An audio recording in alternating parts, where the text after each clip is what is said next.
Okay,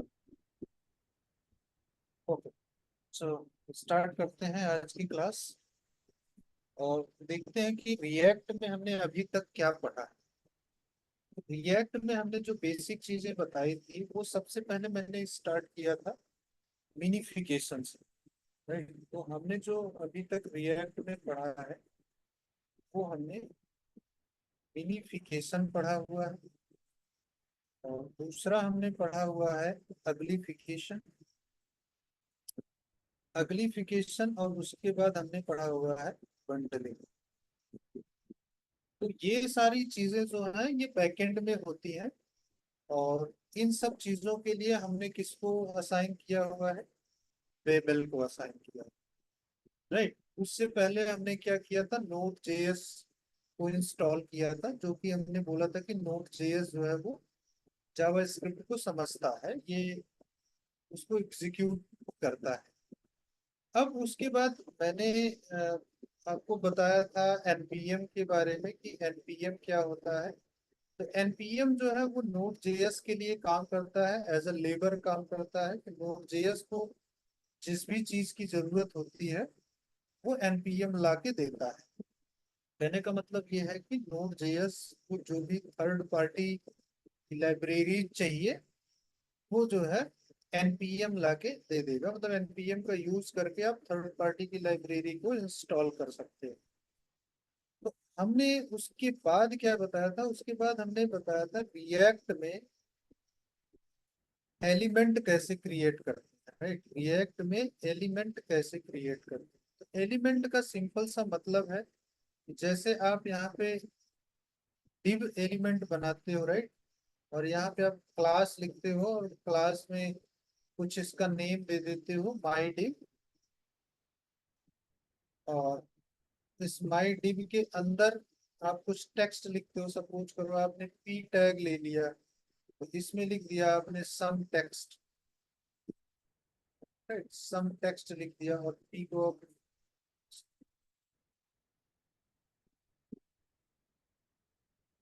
O my god, इसको delete कर दिया। ये बैक, अच्छा, बैक। तो यहाँ पे आपने क्या किया? पी टैग लिख दिया और पी टैग को हमने कर दिया क्लोज। अब यहाँ पे डिव टैग को भी क्लोज कर।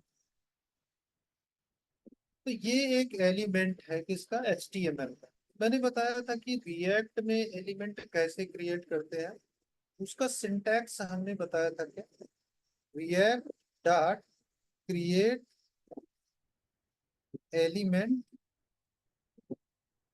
हमने क्रिएट एलिमेंट किया था, और यहाँ पे हमने बताया था कि पहले पहला पैरामीटर आपको पास करना है कि कौन सा एलिमेंट क्रिएट करना है।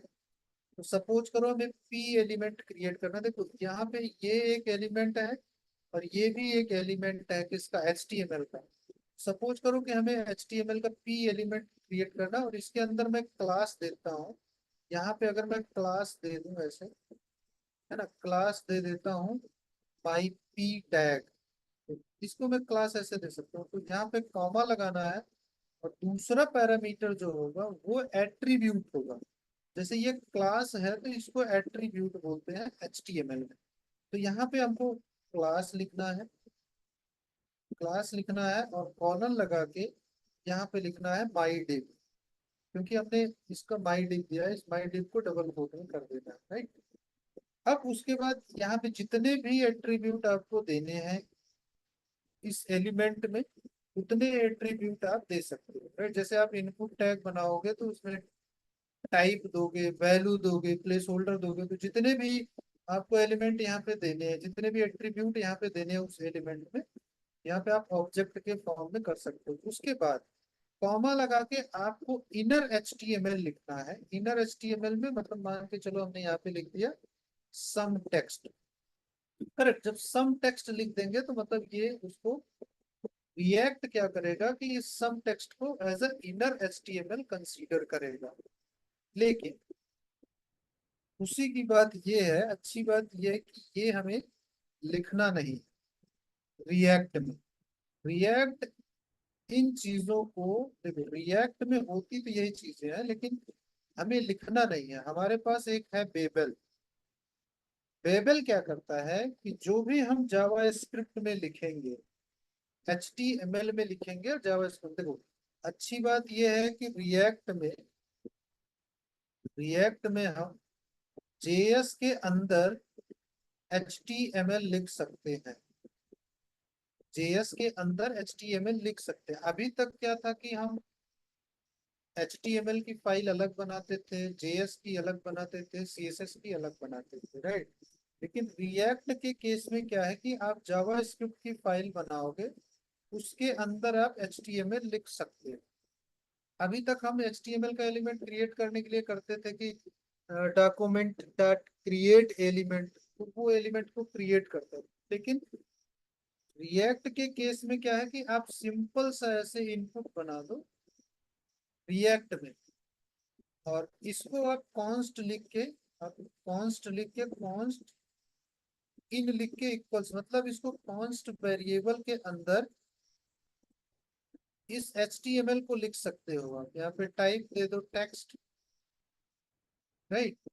तो ये फैसिलिटी देता है कि आप जो है जावा स्क्रिप्ट के अंदर HTML लिख सकते हो। तो इसको जावा स्क्रिप्ट के बजाय उन्होंने क्या कह दिया, JSX, मतलब जावा स्क्रिप्ट XML। इसको जावा स्क्रिप्ट XML बोल देते हैं। नाम याद करना जरूरी नहीं है, काम जो है उसका वो देखिए कि मतलब ये जो है JSX जो है वो अलाउ करता है कि आप जावा स्क्रिप्ट की फाइल में HTML लिख सकते हो। बात समझ गए। और इस HTML को जो आप जावा स्क्रिप्ट में जो HTML लिखोगे, इसको बेबल क्या करेगा, बेबल इस चीज में कन्वर्ट कर देगा रिएक्ट के एक्चुअल एलिमेंट में। तो आप लिखोगे JSX में, जो भी चीज आप जावा स्क्रिप्ट की फाइल में लिखोगे, उसको हमारा बेबल जो है वो कन्वर्ट कर देगा किसमें, react dot create element. React dot create element में कन्वर्ट कर देगा, तो फिर रिएक्ट अपना काम कर लेगा, राइट। अब क्या है कि रिएक्ट का एप्लीकेशन बनाने के लिए हमको थर्ड पार्टी लाइब्रेरी की जरूरत पड़ती है, क्योंकि जब हम एप्लीकेशन मतलब प्रोजेक्ट बनाते हैं, जब रिएक्ट का प्रोजेक्ट बनाएंगे तो npm third party library install करने के लिए हमारे पास क्या है, npm है। npm की हेल्प लेंगे और npm की मदद से हम लिखेंगे npm क्रिएट रिएक्ट ऐप।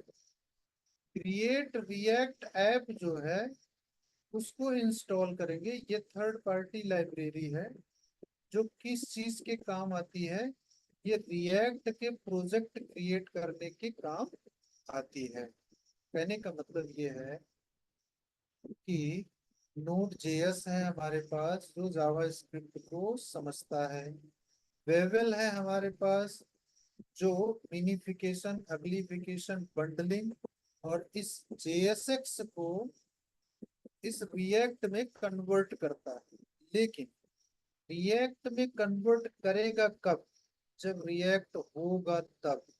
तो रिएक्ट को लाने के लिए हमें क्या करना है, क्रिएट रिएक्ट ऐप लाइब्रेरी को इंस्टॉल करना है। तो लाइब्रेरी इंस्टॉल करने का किसका काम है, वो npm का काम है। npm से हम जब ये क्रिएट रिएक्ट ऐप को इंस्टॉल कर लेंगे तो हमारे पास रिएक्ट की एक लाइब्रेरी आ जाएगी जिसका काम होगा रिएक्ट में प्रोजेक्ट क्रिएट करना। तो जब रिएक्ट में प्रोजेक्ट क्रिएट हो जाएगा तो हम ये चीज जब लिखेंगे तो वेवल क्या करेगा कि वेवल इस चीज को उठाएगा यहाँ से और रिएक्ट के एलिमेंट में कन्वर्ट कर देगा, राइट। क्योंकि उसके पास ये होगा, उसकी रिएक्ट की लाइब्रेरी होगी तो उसमें वो कन्वर्ट कर देगा। क्योंकि जब तक रिएक्ट की लाइब्रेरी होगी नहीं तब तक हम ये इनपुट चीजें लिख नहीं पाएंगे, राइट। ये लिखेंगे नहीं तो ये कन्वर्ट क्या करेगा। समझ गए इसका फ्लो कैसे होता है। तो हमारा पहला काम आज का ये है कि हम पहले रिएक्ट ये क्रिएट रिएक्ट ऐप को इंस्टॉल करेंगे अपने सिस्टम में। राइट, तो हम इसको ग्लोबली इंस्टॉल करेंगे। ग्लोबल में इंस्टॉल करेंगे, जैसे हमने नोड जेएस को इंस्टॉल किया था तो हमारे सिस्टम में परमानेंटली आ गया, उसको हमें बार बार इंस्टॉल करने की जरूरत नहीं है।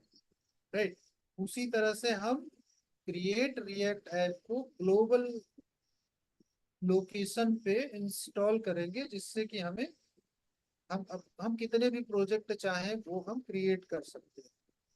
करेक्ट, रिएक्ट में। तो ये चीज याद रखना कि रिएक्ट के प्रोजेक्ट को क्रिएट करने के लिए हमें क्रिएट रिएक्ट ऐप लाइब्रेरी की जरूरत पड़ती है।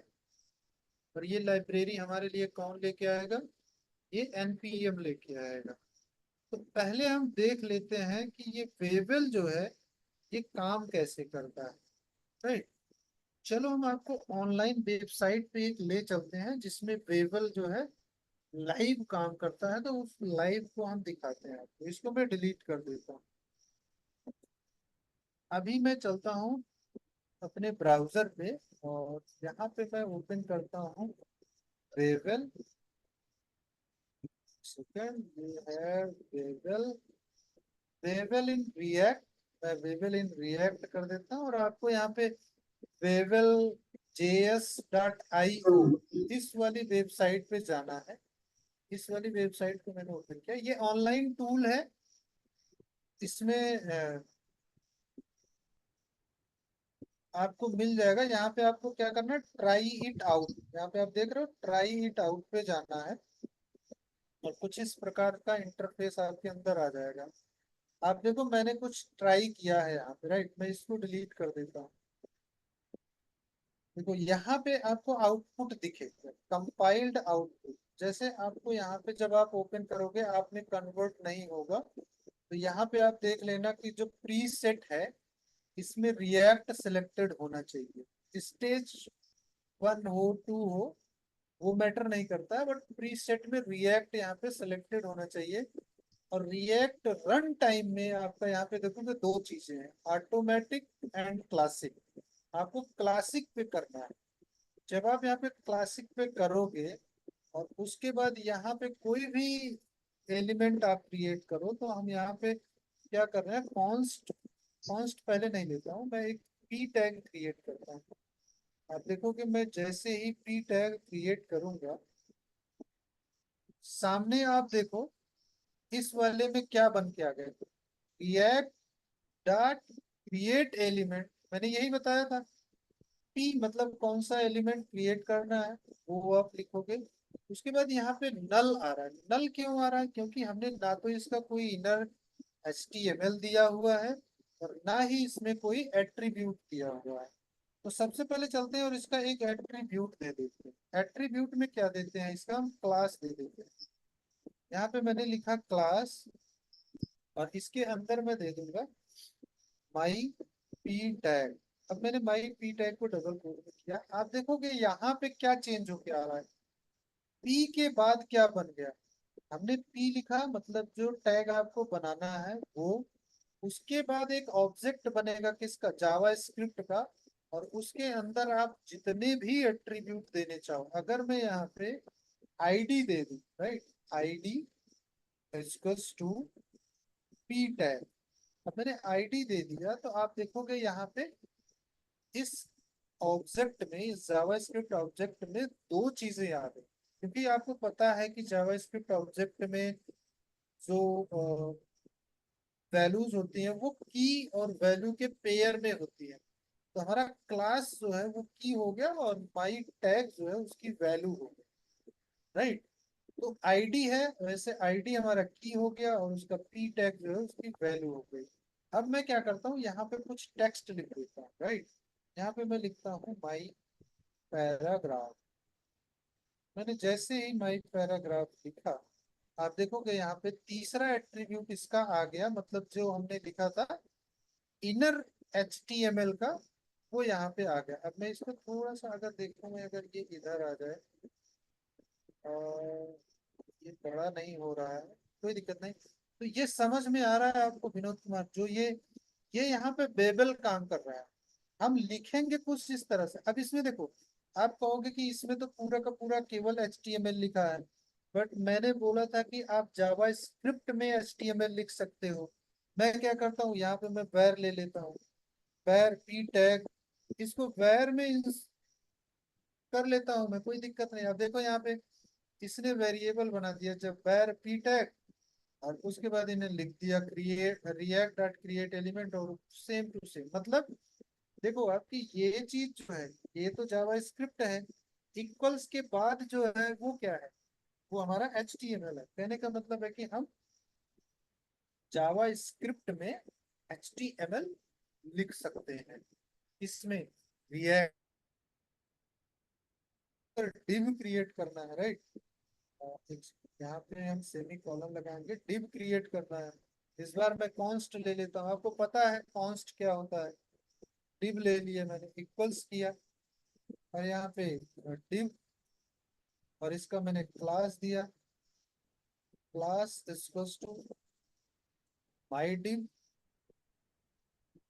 और इसको मैंने क्लोज किया, यहाँ पे लिख दिया सम टेक्स्ट, और ये डिव को मैंने कर दिया क्लोज। ये हो गया डिव क्लोज। अब आप देखो, पहले तो पी टैग बन गया element, create react dot create element, और दूसरा फिर से कौन बन गया, क्रिएट डॉट रिएक्ट एलिमेंट, हमारा डिव भी बन गया।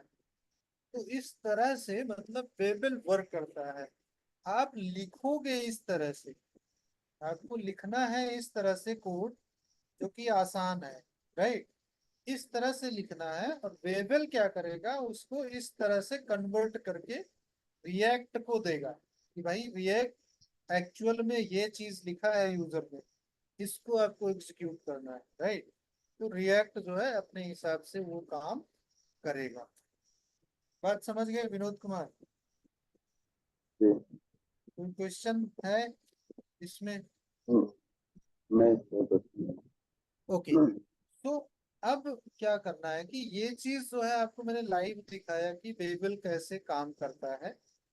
अब मैं चलता हूँ कहाँ पे, अपने BS कोड में।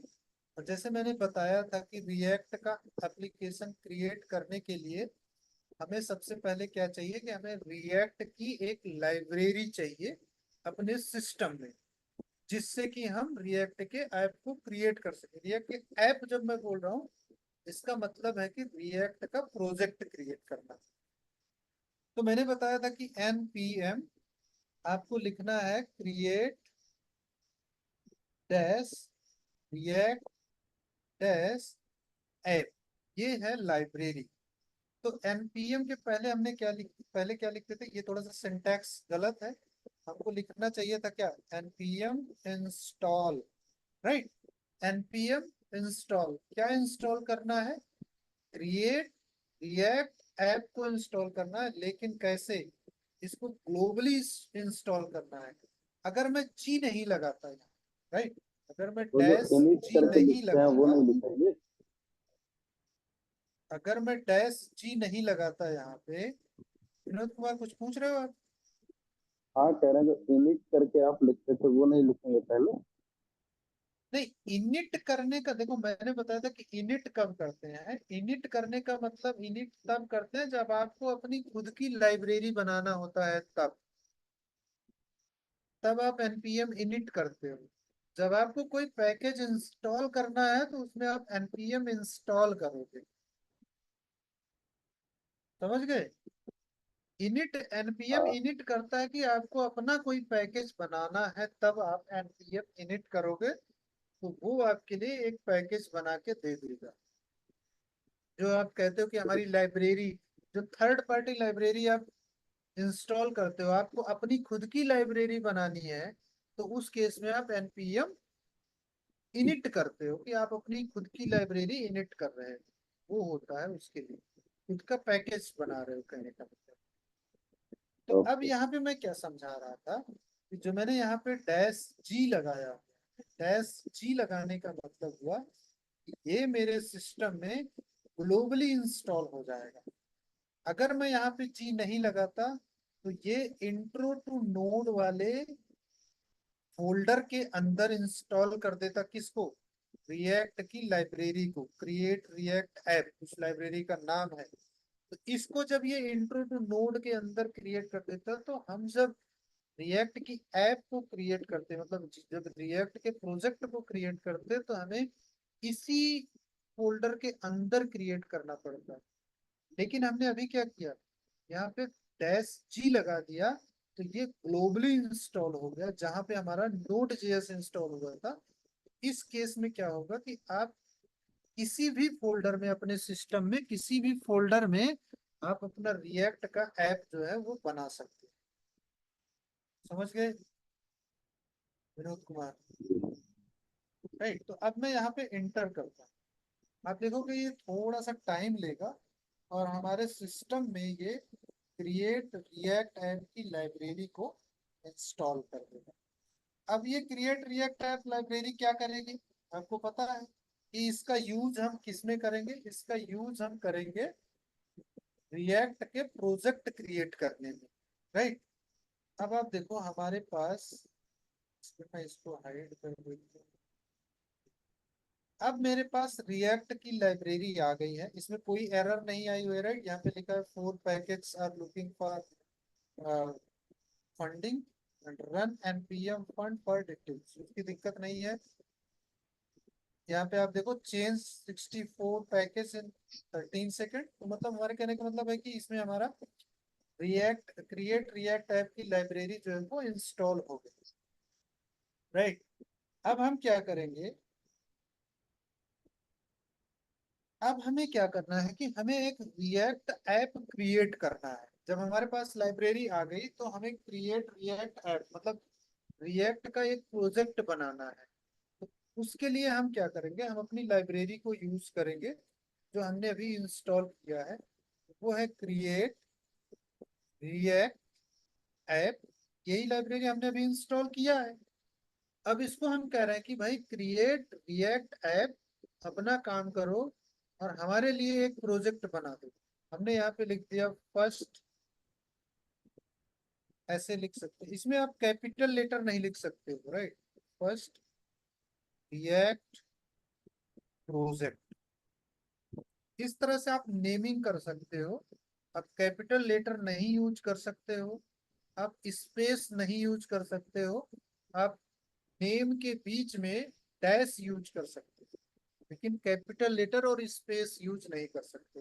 मैंने लिख दिया यहाँ पे create react app first react project, तो इस नाम से ये हमारे लिए एक प्रोजेक्ट क्रिएट कर देगा। अब मैं यहाँ पे एंटर करूंगा तो आप देखोगे ये अपना काम चालू कर देगा। और यहाँ पे क्या लिखा है, आप देखो लिखा है इसने creating a new react app इन, इस वाली लोकेशन पे ये न्यू रिएक्ट ऐप को क्रिएट कर देगा। ये थोड़ा सा टाइम लेगा।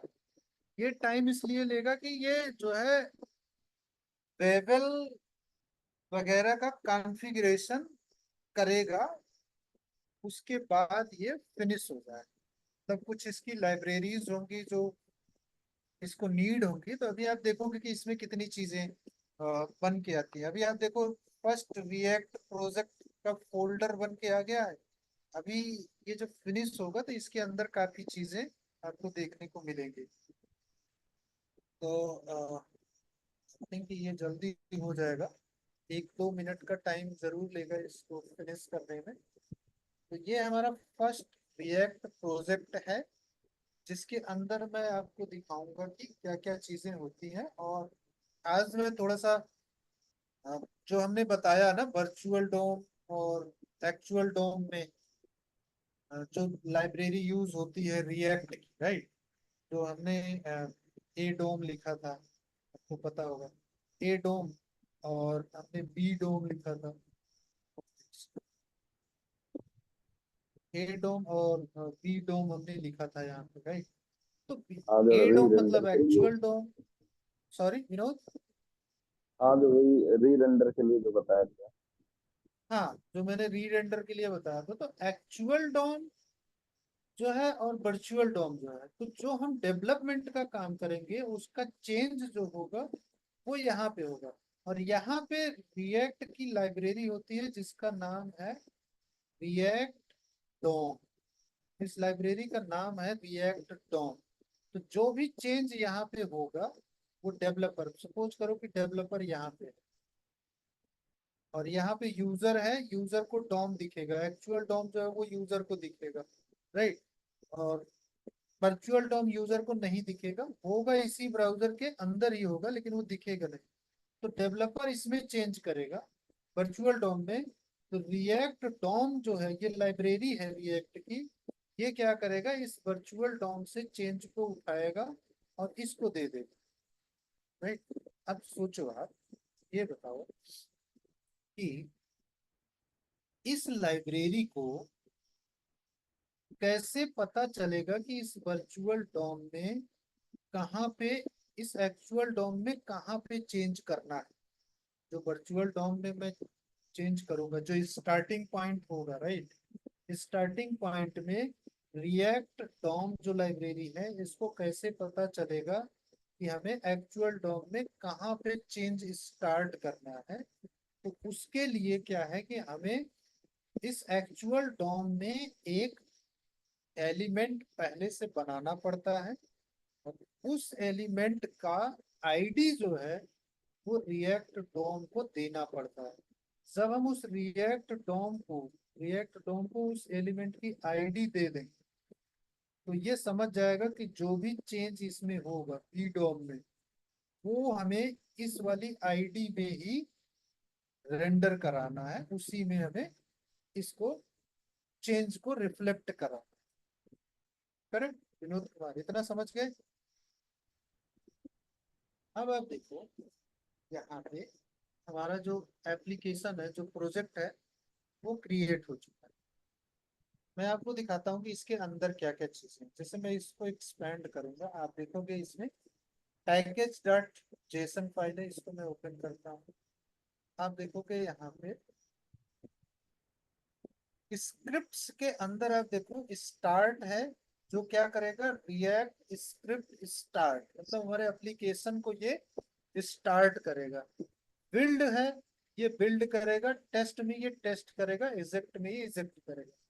इन चीजों को अभी आप ध्यान मत दो, आप केवल स्टार्ट को दो। मैं अभी इसको बताऊंगा।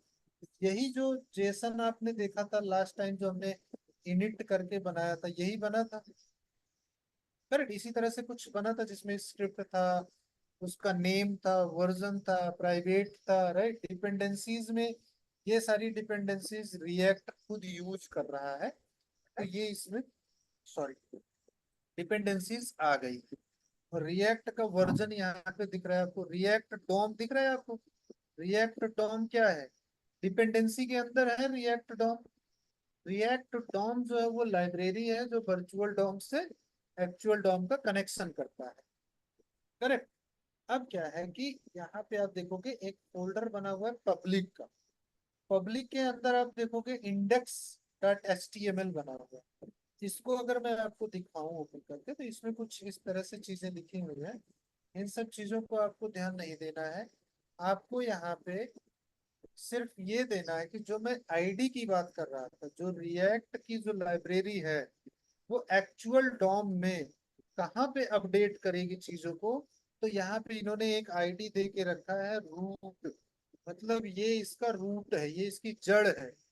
जो वर्चुअल डॉम से जो चीजें रिएक्ट डॉम लाइब्रेरी उठाएगी, वो इस div के अंदर as a inner HTML update करेगी इस रूट वाली आईडी पे। अब आप देखो, ये पब्लिक है, इसमें हमें चेंज नहीं करना है, जो भी चीजें हैं एज इट इज रहेंगी। हमारा जो चेंज होगा वो SRC के अंदर होगा। आप देखोगे, मैं अगर ऐप डॉट जेएस को ओपन कर दूं, तो यहाँ पे आप देखो कि इन्होंने जो जेएस लिखा हुआ है, आप देखो जेएस फाइल जेएस है, लेकिन इन्होंने लिखा किस में है, HTML में लिखा, right. div class name app, right. यहाँ पे आप देखो, एक आपको डिफरेंस दिख रहा होगा। यहाँ पे आप देखो, यहाँ पे क्लास नेम इन्होंने लिखा होगा। हमने अभी तक क्या यूज किया है HTML में, हमने क्लास यूज किया है। बट यहाँ पे एक नई चीज मिल के आई है, क्लास नेम।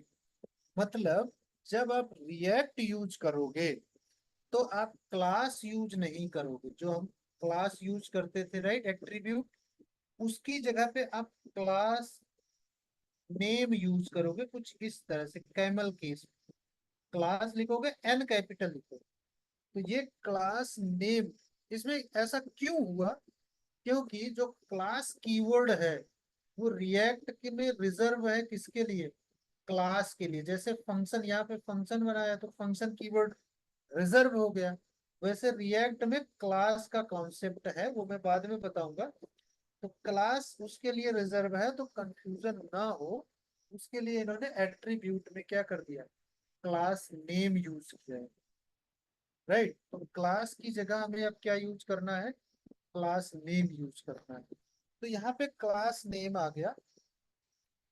और ये इन्होंने रिएक्ट ऐप डॉट जेएस में ये सारी चीजें इन्होंने लिखा, जो भी इनका लॉजिक था वो लिखा इन्होंने। उसके बाद आप देखो कि इंडेक्स डॉट जेएस को मैं दिखाता हूँ, तो इन्होंने क्या लिखा हुआ है यहाँ पे देखो आप, कि जो रिएक्ट डॉम है, रिएक्ट डॉम क्या है आपको पता है? कि रिएक्ट डॉम रिएक्ट की लाइब्रेरी है, जो क्या करती है, एक्चुअल डॉम और वर्चुअल डॉम में कनेक्शन करती है। तो जो यहाँ पे आप पब्लिक फोल्डर देख रहे हो, ये आपका एक्चुअल डॉम है, ये आपका एक्चुअल डॉम है, और जो एसआरसी है ये आपका वर्चुअल डॉम है। तो आपको एक्चुअल डॉम में चेंज नहीं करना है, आपको वर्चुअल डॉम में चेंज करना है। लेकिन रिएक्ट डॉम को बताना है कि भाई वर्चुअल डॉम का जो चेंज मैं करूंगा उसको एक्चुअल डॉम में कहाँ पे अपडेट करना है। तो उसने यहाँ पे बता दिया कि document dot get element by root, मतलब जो ऐप डॉट जेएस का इंडेक्स डॉट एचटीएमएल का जो रूट है, इसके अंदर आप इंडेक्स डॉट जेएस की जो भी चेंज है, जो हमारा वर्चुअल डॉम का जो चेंज है, वो यहाँ पे जाके आप रेंडर कर दो। तो इन्होंने लिखा है रूट डॉट रेंडर, क्या रेंडर करना है, ऐप, ऐप के अंदर जो भी लिखा हुआ है, राइट। आप ऐप के अंदर जो लिखोगे उसको वो रूट के अंदर ले जाके रेंडर कर देगा, यहाँ पे ये रेंडर हो। समझ गए विनोद कुमार? जी। अब देखो, अब क्या है कि इस प्रोजेक्ट को, जो प्रोजेक्ट हमने बनाया है, राइट, रिएक्ट लाइब्रेरी का यूज करके जो हमने अपना फर्स्ट रिएक्ट प्रोजेक्ट बनाया है, इस प्रोजेक्ट को चलाना है, स्टार्ट करना है। तो सिंपल सा लॉजिक जो है इसका, आपको npm स्टार्ट कर देना है। अभी आप देखो, जब npm स्टार्ट करोगे तो एक एरर आएगी, एरर आई। जी। npm स्टार्ट ये कह रहा है कि एरर इनोएंट नो सच फाइल और डायरेक्टरी ओपन, राइट। क्योंकि जो हमारा प्रोजेक्ट बना हुआ है वो फर्स्ट रिएक्ट प्रोजेक्ट बना हुआ है, जबकि हमारा टर्मिनल जो ओपन है वो इंट्रो टू नोड में ओपन है। तो इंट्रो टू नोड फोल्डर के अंदर हमारा फोल्डर है, कौन सा, फर्स्ट रिएक्ट ऐप। तो इस फोल्डर में जाने के लिए मैं यहाँ पे CLS करता हूँ, ऊपर जाता हूँ। तो इंट्रो टू नोड के अंदर हमारा फोल्डर है फर्स्ट रिएक्ट प्रोजेक्ट। तो इसमें जाने के लिए हमें CD करना हो, CD का मतलब चेंज डायरेक्टरी, मतलब डायरेक्टरी का मतलब होता है फोल्डर। तो चेंज करना है क्या, फोल्डर को चेंज करना है। अब हमें कौन से फोल्डर में जाना है, वो हम यहाँ पे फर्स्ट लिखेंगे, FIRST लिख के टैब प्रेस करोगे तो वो अपने आप नाम को ले लेगा। और यहाँ पे आप ऐसे आ जाएगा, इंटर कर दोगे तो ये देखो, यहाँ पे इंट्रो टू नोड से आगे बढ़ गया ये फर्स्ट रिएक्ट ऐप। अब यहाँ पे आप कर दो क्या, npm स्टार्ट। जब आप npm स्टार्ट करोगे तो आप देखोगे ये आपके प्रोजेक्ट को स्टार्ट करेगा। अब देखो रिएक्ट स्क्रिप्ट स्टार्ट, ठीक है, स्टार्ट कर रहा है कुछ। यहाँ पे देखो ये अपने आप यहाँ पे लोकल होस्ट 3000 पे ओपन कर दिया। अभी आपको देखो यहाँ पे ये लोकल होस्ट सर्वर चल रहा है, यहाँ पे इसने सर्वर चला दिया, और लोकल होस्ट का ये 3000 पोर्ट है, 3000 क्या है, इसका पोर्ट नंबर है, उस पे ये चला दिया। तो ये चीजें इन्होंने लिखा हुआ है किसमें, आप देखो यहाँ पे क्या आ रहा है, edit src app.js and save to reload. यहाँ पे आप देखो इन्होंने app.js में क्या लिखा हुआ है, यही तो लिखा हुआ है, edit src app.js and save to reload, जो हमारी स्क्रीन पे आ रहा है, राइट। आप देखो, अब यहाँ पे जो हमने स्टार्ट किया था, आप देखोगे लोकल HTTP लोकल होस्ट 3000। हो सकता है कि आपके सिस्टम में ये पोर्ट नंबर चेंज हो जाए, तो आपको यहाँ पे देख लेना है कि लोकल होस्ट में क्या चीजें हैं। तो लोकल होस्ट HTTP है ना, HTTP लोकल होस्ट 3000 जो इसका है सर्वर का पोर्ट पे ये चल रहा है। अब जो है, अब हमें क्या करना है कि हमें अपना चेंज करना है। तो हम अपना चेंज किस में करेंगे, आपको पता है करेक्ट, किस में करना है, हमें पब्लिक में नहीं करना है। पब्लिक क्या है हमारा, पब्लिक हमारा एक्चुअल डॉम है, हमें एक्चुअल डॉम में चेंज नहीं करना है, हमें वर्चुअल डॉम में चेंज करना है। वर्चुअल डॉम क्या है हमारा, ये SRC है। तो SRC के अंदर आपका app.js है, आपका index.css है, index.js है, राइट। तो मैं index.js को ओपन करता हूँ, आप देखोगे यहाँ पे रिएक्ट डॉम, ये सारी चीजें इन्होंने इंपोर्ट की है। मैं इसको क्या करता हूँ कि एक बार मैं इसको डिलीट कर दूँ, मैं इसको डिलीट कर दूँ, राइट। मैंने इसको क्या किया कि सारी की सारी फाइल्स को मैं डिलीट करता हूँ, मुझे जरूरत नहीं है। सारी की फाइल डिलीट हो गई, सारी की सारी फाइल्स। अब हमारे SRC में आप देखोगे, पब्लिक में तो सारी चीजें हैं, SRC में कुछ भी नहीं बचा है, SRC खाली हो गया क्योंकि हमने सारी चीजें डिलीट कर दी। अब अगर आपको आपको ये पेज देखना है, तो ये तो आपको लग रहा है सिंपल सा HTML है, index.html सिंपल सा HTML है। हम चाहें तो इसको भी चेंज कर सकते हैं, कोई दिक्कत नहीं है, लेकिन हम अभी इसको एज इट इज रखते हैं।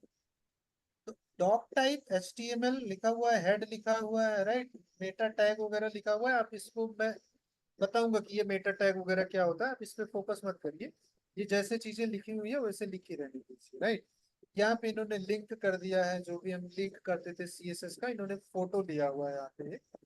तो इस तरह से इन्होंने दो दो चीजें लिंक की हुई है। आप देखो टाइटल में इन्होंने लिखा हुआ है रिएक्ट ऐप, आप देखोगे यहाँ पे रिएक्ट ऐप आ रहा है टाइटल में, इन्होंने टाइटल में रिएक्ट ऐप लिखा हुआ है। हमने जो चीजें थी वो डिलीट कर दी है, राइट। हमारे वर्चुअल डॉम से जब सारी चीजें डिलीट हो जाएंगी तो एरर ही आएगा, राइट, कंपाइल्ड विथ प्रॉब्लम्स। तो ये एरर आ गई। इसको मैं छोटा करता हूँ और अपने इसको भी छोटा करता हूँ, तो आमने सामने दिखेंगी चीजें, राइट। तो थोड़ा सा इजी हो जाएगा हमारे लिए। कुछ इस तरह से आ गया, राइट। अब आप देखो ये चीजें इन्होंने यहाँ पे सिंपल HTML है, इसमें कुछ समझने वाली बात नहीं, जो हमने पढ़ा है वही है। अब क्या करता हूँ मैं, अब आपको मैं ले चलता हूँ यहाँ पे SRC में, और SRC में एक फाइल बनाता हूँ, न्यू फाइल। इसका नाम मैं रखता हूँ index.js। नाम कुछ भी रख सकते हो आप, ऐसा कोई जरूरी नहीं कि आप index.js ही रखो। मैं index.js रखता हूँ। index.js में आपको क्या करना है कि जैसे ही मैंने index.js रखा, यहाँ पे आप देखोगे वर्चुअल डॉम में हमने थोड़ा सा चेंज किया, और यहाँ पे ऑटोमेटिकली इसने अपना चेंज जो है वो ले लिया और यहाँ पे रेंडर कर दिया, राइट। मैं इसको थोड़ा सा नीचे करता हूँ, इसकी जरूरत नहीं है। अब क्या करना है कि हमको इस index.js में पहले तो रिएक्ट को इंपोर्ट करना है, जो हमने रिएक्ट का एप्लीकेशन बनाया है, राइट। जो हमने लाइब्रेरी इंस्टॉल की है क्रिएट रिएक्ट ऐप, उससे हमें इंपोर्ट करना है। इंपोर्ट का मतलब है कि हमें इस फाइल में उसे यूज करना है। वो हमारे पास रखा हुआ है, लेकिन इस फाइल में यूज करने के लिए उसको इंपोर्ट करना है। इंपोर्ट क्या इंपोर्ट करना है, रिएक्ट को इंपोर्ट करना है। कहाँ से इंपोर्ट करना है, फ्रॉम रिएक्ट, इसकी लाइब्रेरी है रिएक्ट, सिंपल। रिएक्ट से इंपोर्ट कर दिया। अब रिएक्ट की जरूरत पड़ेगी हमें, उसके बाद हमें वर्चुअल डॉम और एक्चुअल डॉम में कनेक्शन करने के लिए क्या जरूरत पड़ेगी, रिएक्ट डॉम की जरूरत पड़ेगी। तो मैं लिखूंगा इंपोर्ट, क्या इंपोर्ट करना है भाई, रिएक्ट डॉम इंपोर्ट करना है। और फ्रॉम कहाँ से इंपोर्ट करना है, उसको लिखना है तो रिएक्ट डॉम उसकी लाइब्रेरी है, रिएक्ट डॉम, और उसके बाद यहाँ पे आपको स्लैश लगा के क्लाइंट लिख देंगे। राइट, यहाँ पे क्लाइंट आ रहा है। तो ये नया चेंज है। इनिशियल वर्जन में आपको केवल रिएक्ट डॉम लिखना पड़ता था, बट इन्होंने अभी रिसेंट में ये चेंज किया, तो इसमें इन्होंने इसको क्लाइंट के अंदर रख दिया। अब आप देखो, अब हमें क्या करना है, हमें जो यूजर को दिखाना है वो चीज हमें क्रिएट करना है। तो सपोज करो कि हमें एक लिस्ट बनानी है, तो मैं क्या करूंगा, यहाँ पे const my list, right, my list, space नहीं होगा, माई लिस्ट का मैंने एक वेरिएबल बनाया, और इसके अंदर मैं सारी चीजें लिखूंगा। इसके अंदर मैं क्या लिखूंगा, सबसे पहले तो हमारा यूएल आएगा, यूएल क्लोज हुआ, और यूएल के अंदर क्या आता है, एलआई आता है। एलआई में मैं लिखूंगा item 1, और उसके बाद नीचे जो मैं लिखूंगा यहाँ पे एलआई, और यहाँ पे मैं item 2 लिखूंगा। राइट, ये सारी चीजें आपको पता है, राइट, कि एचटीएमएल में ये सारी चीजें कैसे लिखी जाती है। तो जी जी। ये सिंपल सा मैंने एचटीएमएल लिखा हुआ है, लेकिन अब हमें क्या करना है कि रिएक्ट डॉम को बताना है कि ये जो हमने लिस्ट बनाई है, इस लिस्ट को कहाँ पे रेंडर करना है। तो वो कहाँ पे रेंडर करेगा, हम बता देंगे उसको, भाई रूट पे रेंडर कर दो। तो कैसे बताएंगे, किसको बताएंगे, रिएक्ट डॉम को बताएंगे, करेक्ट। तो हम यहाँ पे लिखेंगे क्या, React DOM dot create root. आप जैसे डॉट लिखोगे वैसे ही यहाँ पे इसकी जो फंक्शंस हैं वो आ जाएंगे। तो हम यहाँ पे क्रिएट रूट, कौन सा रूट है हमारा, document, right, dot get element by ID, और उस एलिमेंट की आईडी क्या है, आपको पता है कि हमने उसका रूट रखा हुआ है। आईडी रखा क्या है, वो पहले से है रूट। उसके बाद हमें क्या करना है, डॉट यहाँ पे रेंडर करना है। क्या रेंडर करना है उस रूट में, हमारा माई लिस्ट को रेंडर करना है। माई लिस्ट यहाँ पे मैं लिख देता हूँ। राइट, माई लिस्ट लिया मैंने, इसको जैसे ही सेव किया, मैंने सेव किया, और यहाँ पे जाके मैं रिफ्रेश करूंगा, आप देखोगे item 1 और item 2 जो है यहाँ पे आ गया। आ गया विनोद कुमार, समझ गए रिएक्ट कैसे काम करता है। हाँ, राइट, लेकिन तो इस लेकिन तरह इसके से हम, लिए ये ऐसे कैपिटल में लिखना होगा क्या, जैसे रिएक्ट डॉम? हाँ, ये स्टैंडर्ड है, इसमें आप गलत करोगे मतलब ये नेम है लाइब्रेरी का। तो अच्छा। रिएक्ट ये कैपिटल जैसा मैंने लिखा है, पहला लेटर इसका कैपिटल होगा, लाइब्रेरी का नाम जो है वो स्मॉल में होगा, लेकिन जो इसका इंपोर्ट जो करोगे वो आपका कैपिटल में होगा। रिएक्ट डॉम जो इंपोर्ट कर रहे हैं, तो रिएक्ट डॉम इंपोर्ट और एक्सपोर्ट आपको बाद में समझाऊंगा मैं, कि ये जो यहाँ पे लिखा जाता है ये कहीं ना कहीं डिफाइन होती है, तब हम इसको ऐसा लिखते हैं। आप जब अपना खुद का कुछ लिखोगे जावा स्क्रिप्ट में और उसको एक्सपोर्ट करोगे, कोई चीज जब एक्सपोर्ट होगी तभी वो इंपोर्ट होगी, करेक्ट। जब तक एक्सपोर्ट नहीं होगी तब तक इंपोर्ट नहीं होगी। तो जो इन्होंने अपनी लाइब्रेरी बनाई है, जो उसमें लॉजिक लिखा है, उसमें इन्होंने एक्सपोर्ट किया है इस रिएक्ट डॉम को। तो हम जब इंपोर्ट करेंगे तो वो रिएक्ट डॉम को ही इंपोर्ट करेंगे। बात समझ गए। जी तो जी। ये कुछ इस तरह से काम करता है। ये यहाँ पे आपको रेंडर रिएक्ट डॉम, मतलब रिएक्ट डॉम को हम बता रहे हैं। आपको पता है रिएक्ट डॉम क्या है, राइट, एक लाइब्रेरी है रिएक्ट की। उससे हमने कहा भाई क्रिएट रूट, रूट क्रिएट करो कहाँ पे, document dot get element by ID, इस आईडी से गेट करो। अगर मैं यहाँ पे इस रूट को चेंज कर, राइट, इस रूट को चेंज कर दूं, मैं यहाँ पे लिख देता हूँ माई, यहाँ पे मेन डिव लिख देता हूँ, राइट, मेन डिव लिख दिया मैंने। अब आप देखोगे यहाँ पे आप देखोगे तो यहाँ पे कुछ आया, सारा कुछ चला गया। मैं रिफ्रेश कर रहा हम्म। हूँ फिर भी कुछ नहीं आ रहा। क्यों नहीं आ रहा है, क्योंकि उसको ये